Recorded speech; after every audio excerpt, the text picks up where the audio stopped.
पांडे भैया, आप बिल्कुल ठीक बात कह रहे हैं। मोदी जी लगातार चीजों को सुलझाने का प्रयास कर रहे हैं। ओवैसी और बर्क जैसे लोग चीजों को उलझाने का प्रयास कर रहे हैं। आप देखिए, प्रश्न पूछा जा रहा है, ये बर्क ने जो लेटर लिखा कि मुसलमानों के साथ अत्याचार हो रहा है, कि मुसलमानों की जमीनें तोड़ी और मस्जिदें तोड़ी जा रही है, मदरसे ढाए जा रहे हैं, लेकिन इस बात में कोई सच्चाई नहीं है। उनका आरोप निराधार है, इसलिए समाजवादी पार्टी के प्रवक्ता उनका नाम लेने से बच रहे हैं।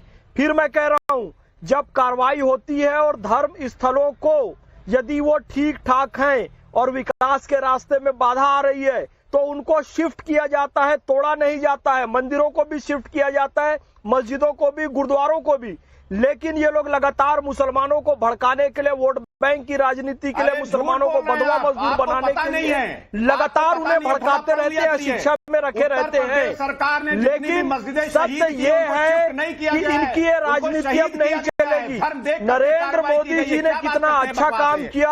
असदुद्दीन ओवैसी को 7 प्रतिनिधिमंडल के अंतर्गत एक प्रतिनिधिमंडल में भेजा, भारत का पक्ष रखने के लिए भेजा। लेकिन क्षमा चाहूंगा, कुत्ते की पूंछ टेढ़ी रहती है, वो बात है ना, वो बात इन पे लागू होती है, ओवैसी पे भी और बर्क पे भी।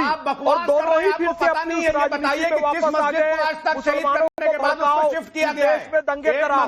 और मैं एक बात स्पष्ट कहना चाहता हूँ, जनता पार्टी से एक पैकेट मिल गया, उसके बाद में आप आकर के यहाँ पर भारतीय जनता पार्टी की कथा करने लगे। अच्छा फराज, एक मिनट, फैज खान जरा 30 सेकंड समय दीजिए। फैज भाई 30 सेकंड समय दीजिए। फैज भाई 30 सेकंड समय दीजिए। 30 सेकंड पॉज करिए। 30 सेकंड।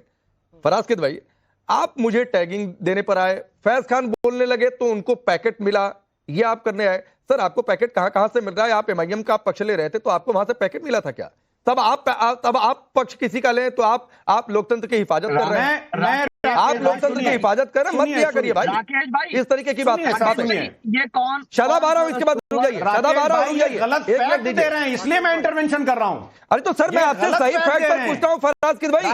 आपसे पूछ रहा हूं कि संभल में रजाए मुस्तफा नाम की मस्जिद पर बुलडोजर चला, नियमों के हिसाब से बुलडोजर चला, नोटिस देकर बुलडोजर चला, तो फिर ये मुसलमानों को कुचला कैसे जा रहा है? एक मिनट, आपके चैनल का इस्तेमाल करके ये आपके दर्शकों को गुमराह कर रहे हैं।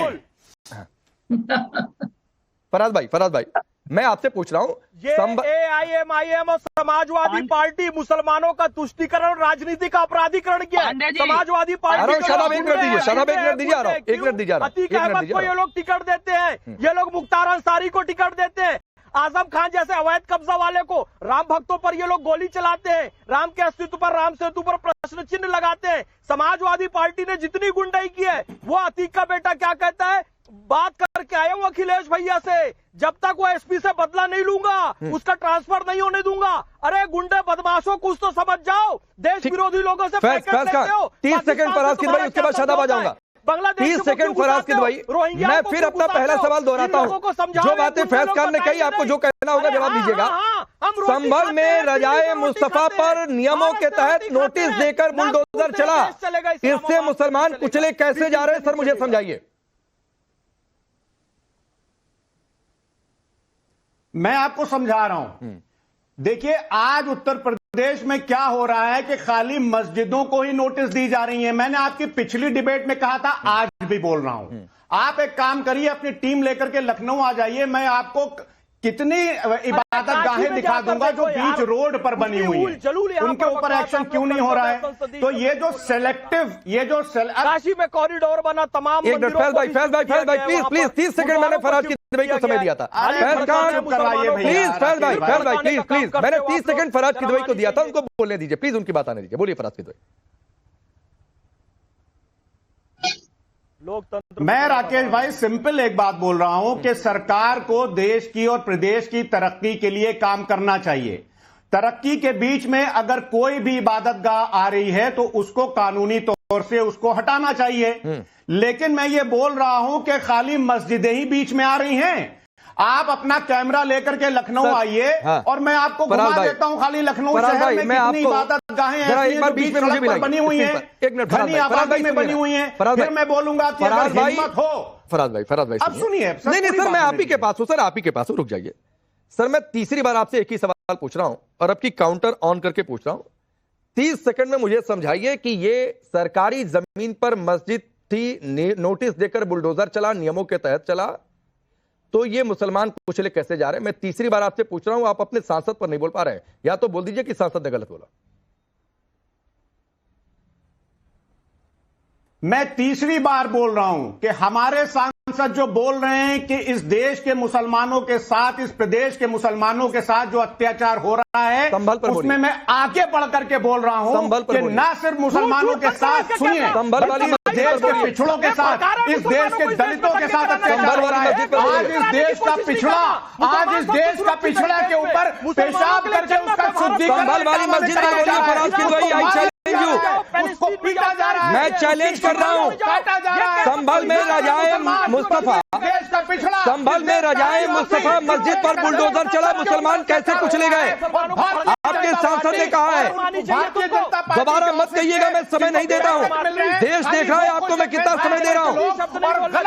फैज खान रुक जाइए, फैज खान प्लीज बीच में नहीं, सिर्फ फराज किदवई और मेरी आवाज होने प्लेटफॉर्म इस्तेमाल करके आपके दर्शकों को गलत मैसेज दे रहे हैं और गुमराह कर रहे हैं। सर, ये सही मैसेज के लिए काउंटर ऑन करके फराज किदवई, संभल रजाए मुस्तफा और उस पर बर्क ने जो कुछ कहा उस पर बोलिए, कैसे उसको डिफेंड करेंगे?